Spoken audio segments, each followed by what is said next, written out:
promising.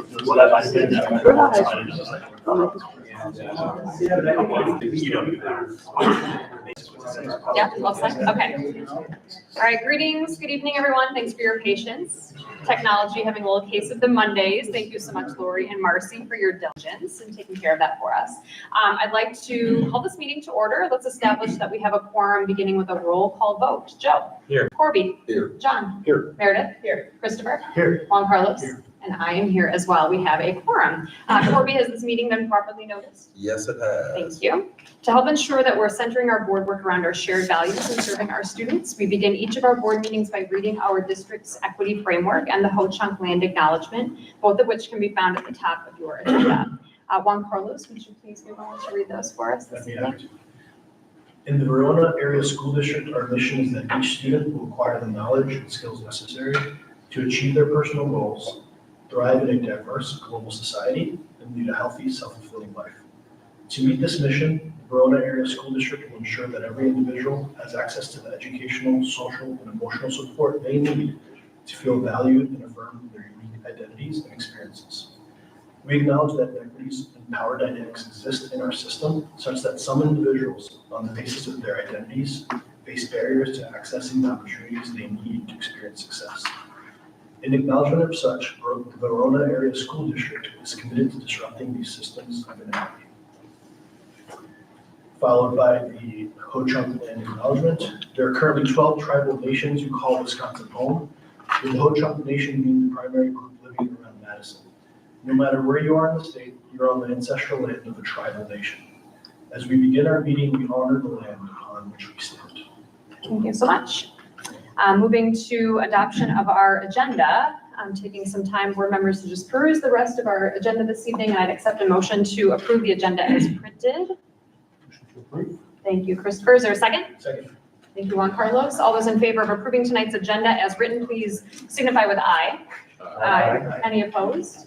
Thank you very much. So we'll move along to our first agenda item, our discussion about our school resource officer potential contract. With a presentation tonight, we have Chad Weezy, we have Lieutenant Dart, and Chief Dresser at the table. Thank you so much for joining us this evening. Dr. Clary, I'll turn it over to you. All right. Good evening, everyone. Thank you for joining us today, whether you're here live or with us virtually, for a very important presentation to our Board of Education. As we know, all presentations are key and important, but this one really evolves around the potential for a deeper partnership in the form of contract and also professional and personal relationship and connections. And so we want to thank our guests here today. And I feel we're calling them guests because we see them almost on an every other day basis, which is really why we're having this conversation today, because of the deep partnership between the Verona Area School District and the Verona Police Department. So thank you for giving your time and commitment for being here today. I also want to acknowledge here in our audience a great partner with the Verona Area School District, and that's our City Administrator, Mr. Jamie Olick, who I have the pleasure of seeing on frequent occasions on city events. But from the first time we've connected, it's really been about our partnership and how we can support schools, knowing that strong schools mean strong communities, and that's been a very great relationship. So before I turn it over to the team for a full presentation of the potential of a contract that'll go before our Board of Education for consideration, I just want to talk about some key aspects of the last 3.5 years, really, of really working to develop sound relationships and partnerships with the Verona Area Police Department, specifically understanding that there is a necessary and appropriate entity for supporting the safety of all of our students here in not just at the Verona Area High School, but across our school district. When you think about the immense responsibility and appropriate responsibility that the Board of Education and the community as a whole has, which is for us to ensure the safety of up to 6,000 students and up to 1,000 staff members on a daily basis. You're talking about, in essence, a small city in which we are responsible to making sure it gets home safely every day, has a safe experience here in our buildings, and ensuring that their families get to enjoy the great fruits of public education. I take that responsibility to heart, but also want to make sure that we're doing as much as possible in terms of resources and partnerships to ensure that we are providing that safety to the ultimate platform. I also want to talk about things that just cannot be presented in data form, and that is due to what has already been a very strong partnership over the years, the amount of proactive work that there's not going to be a data point that has prevented this many issues, because the proactive work has prevented a multitude of issues from potentially happening. Every time we send a communication home about a safety event, we talk about the diligence in which we investigate or proactively look, and even if there's a 1% chance of any issue that could hamper the safety of our students or to our staff, we investigate with thoroughness, and we do that in partnership with our law enforcement to ensure that every stone is unturned. So that proactive partnership really lends itself to that preventative nature, that you're never going to have a number that shows you what that partnership, what that looks like. But I can tell you, without the great partnership with the Verona Police Department, those investigations can't reach the thoroughness that they really have, because there's spaces that the district can't go to just to make sure that things are okay. I hate to say this, but we live in a time, in a space, in a society where threats against public schools happen. And that's an unfortunate thing to have to say, but it's a fact of our reality. And we have this mutual responsibility and a mutual desire to ensure that our schools are as safe as possible. And just being able to work side by side with our law enforcement support, to do the appropriate training, and to work hand in hand in ensuring that our systems are safe. The time was really appropriate in knowing that trust and systems have been built for the potential of a school resource officer to be here for more of the consistency basis.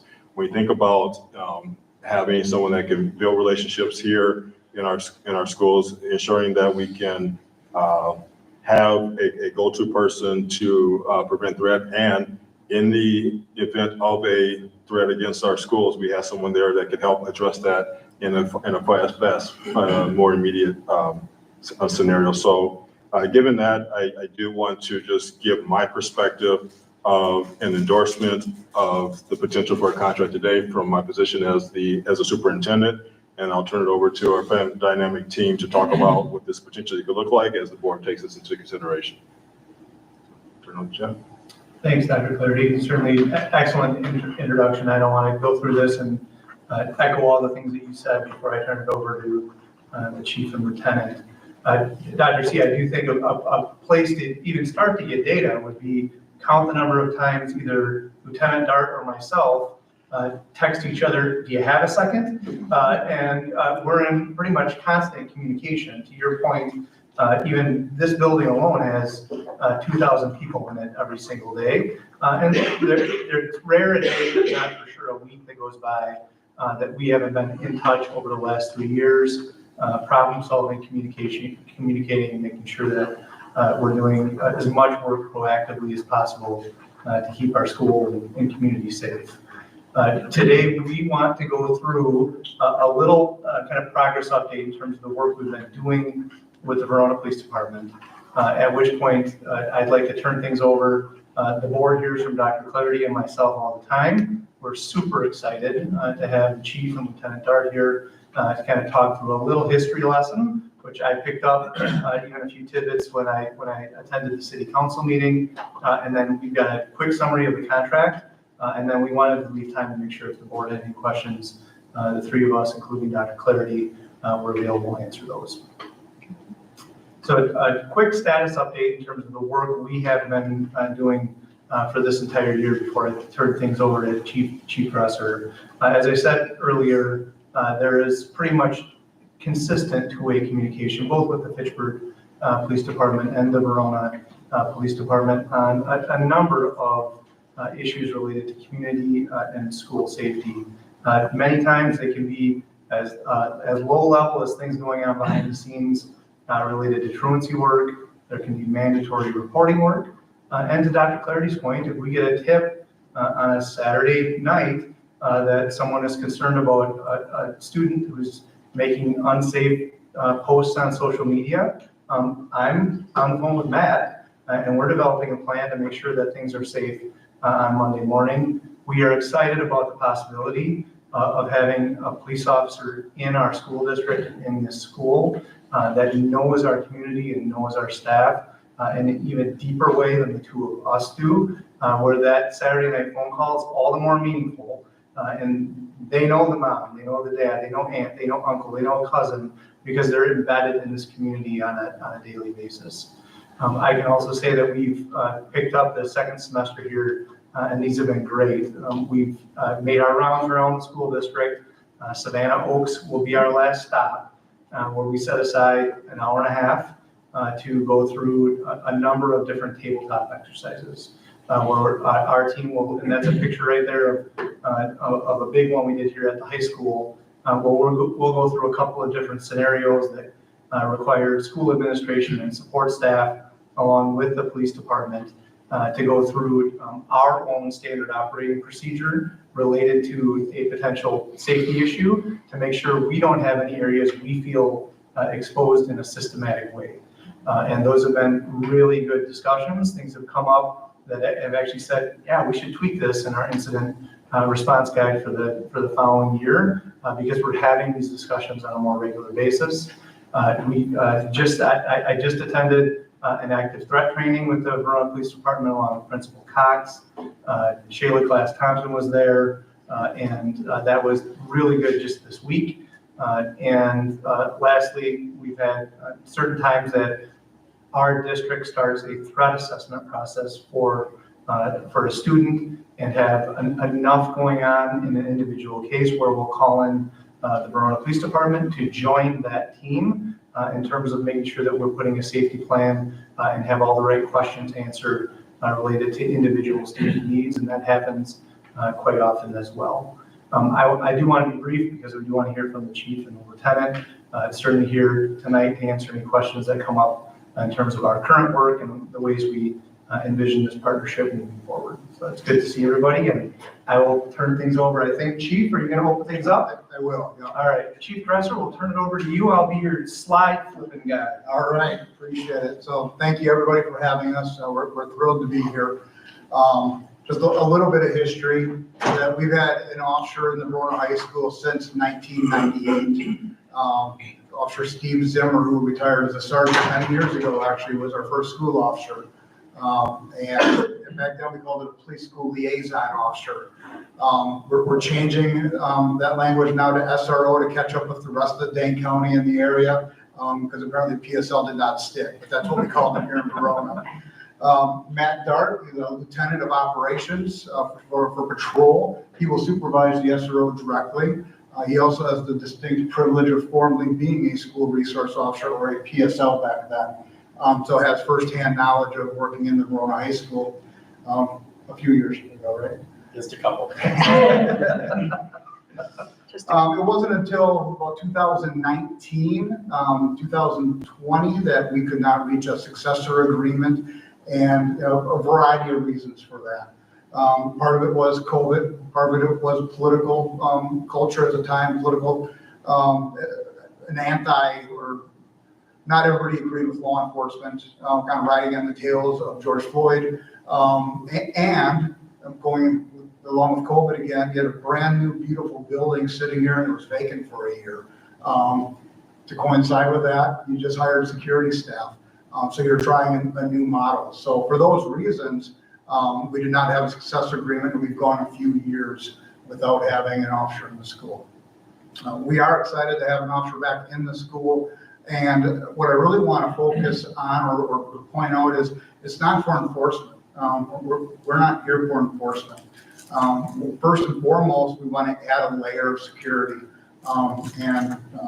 Weezy and I have spoken many times about the current level of security that you have here is good, but adding a police officer is an added layer. And we do know through data, and we also know through trainings and experience, that acts of violence are deterred when there's a police officer on a campus. And so first and foremost, that's what we want to accomplish. Secondly, we want to build relationships in-house. We've been talking about this for a few years. That's what we've been missing as a law enforcement agency is, I guess, thousands of kids that have gone through these doors and we're not having an opportunity to build positive relationships. And that is really our goal.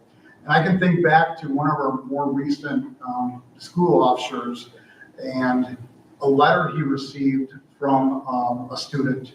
And it's in his personnel file. It literally brought a tear to my eye on how that officer changed her life for the better. And she took the time to actually write that note and deliver it to him. And that's our goal. That's what we want.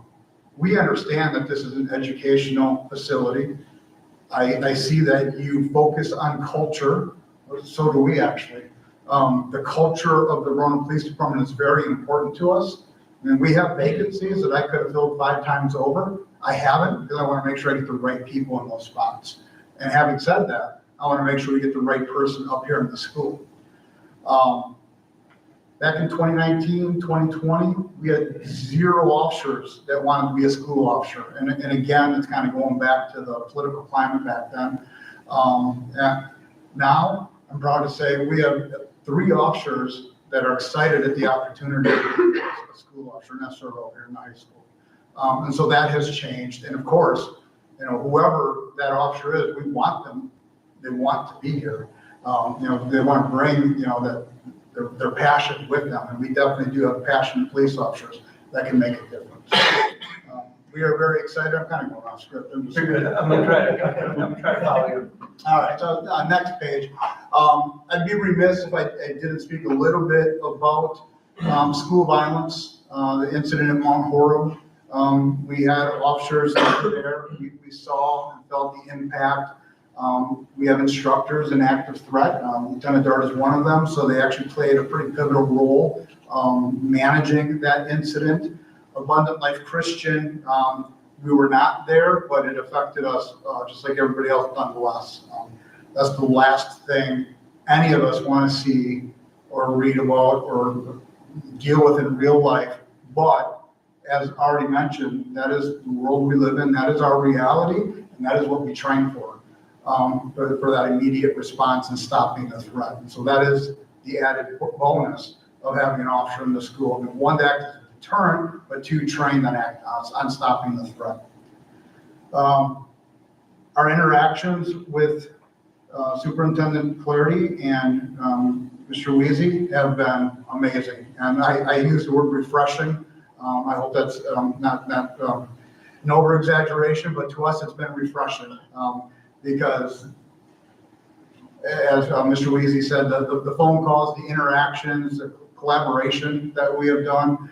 I mean, we have worked on tabletop exercises. We have worked on active threat exercises.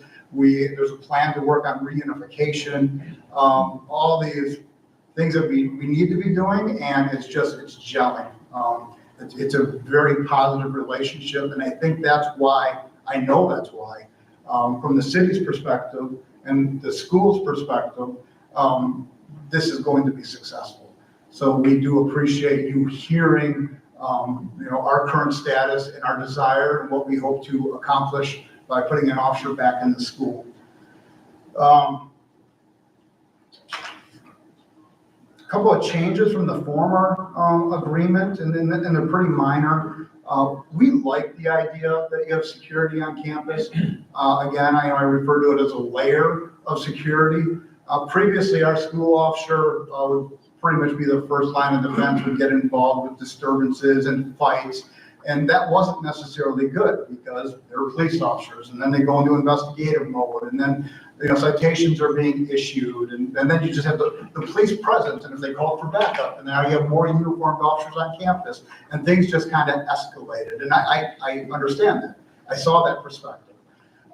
Having security, and we've seen them work for years now, and the training that they have, we still want them to be that first layer to break up a disturbance, to break up a fight. The only caveat is, if it's happening directly in front of our police officer, we can't just ignore it. We have to prevent somebody from getting injured. But if it's minor, we can still hand those individuals off to security and let the school do what the school does without law enforcement intervening.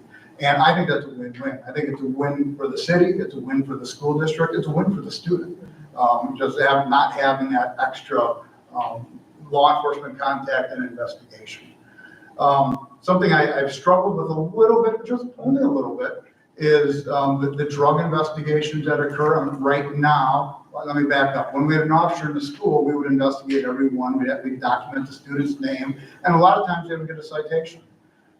The way we've been doing the last couple of years, the school, security, administrators, if they see, and frankly, a lot of it's just, I shouldn't say just, but vaping material or small levels of marijuana, sees it, we get a phone call, it's turned over to us because it's illegal to possess, and then we handle it. And we don't have a student's name and there's no discipline. And you know, part of this agreement is that the police department will not be involved with discipline. I totally agree with that, 100%. But from our perspective, enforcement. And we don't want to be enforcement heavy either. So you may or may not know, so since the beginning of the school year, we've had 50 calls for service at the high school, 50. And we have issued 15 citations in those 2 months. All those citations have been driven by a call from the school to the police department. 11 of those citations are for truancy. And that is how we want to keep the data looking with an officer in the school. That is our goal. Now, of course, with the officer in the school, if they see something, if they get involved, we're going to probably see a slight increase here and there, but I can assure you that's our goal.